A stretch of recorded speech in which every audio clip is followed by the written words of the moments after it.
Thomas on INFUSETV with Charles Moreland. KT, how we doing? Doing good, man. Third time in front of the lens for a pre-fight interview. Yes, sir. Good. Now you're going to have a title fight. Now your last two fights at Rise of the Warrior pretty much ended quickly. But it was a pretty good fight because the first one you showed off your jiu-jitsu, where you submitted him with an arm bar in the first round. That's right. The second one, you actually knocked him out in the first round. I did. Now, going into this fight, you've pretty much proven that you're a well-rounded fighter. How do you think that helps your chances? Well, it helps me a lot, obviously. You know, MMA is a revolving sport. You know, you need to learn and master every type of mixed martial arts out there, and I'm in the process of doing so. So I've become a better and well-rounded fighter, and so I'll be ready for anybody. Good. Now, you know, you're at the heavyweight position. I am. We haven't had much heavyweight fighters, I would say, fight on the card. We've had some, but not many. Would you say you've been the most dominant that's been fighting on this card? Well, I like to think so. Why? Why? Just because I finish fights. Good. That's what I do, and a lot of heavyweights, you know, they're making the fight go all the way to the end, and they're not finishing fights. Now, is this your first title fight? This is going to be my first title fight. First title fight. Now, what's the feeling?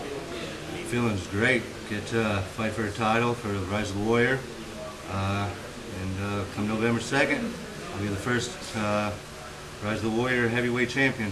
Great. Now, anything you've been doing differently in the preparation leading up to this fight? Differently? No. Training's the same. Good. You know, you've been going in with the same mindset pretty much. pretty much. Good. Now, you don't have much knowledge of your opponent. Not much. Not much. I mean, in the little knowledge that you know of, that you have, what do you know about it? He just likes to stand and bang. He likes to throw leather, as do I. So the leather's going to be flying, and in the middle of all that, there's going to be an explosion. When the dust settles, somebody's going to be on the ground. Great. It ain't going to be me.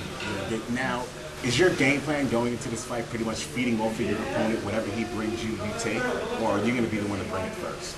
Yeah, once the bell rings, you know, sometimes you follow the game plan, and sometimes it goes out the window. It all depends on what he does.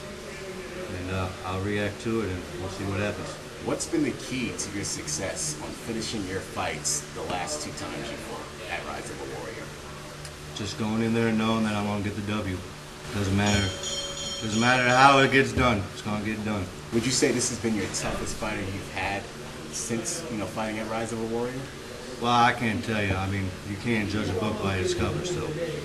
Great. Any last words? Fort Pierce, get ready. November 2nd, new heavyweight champion.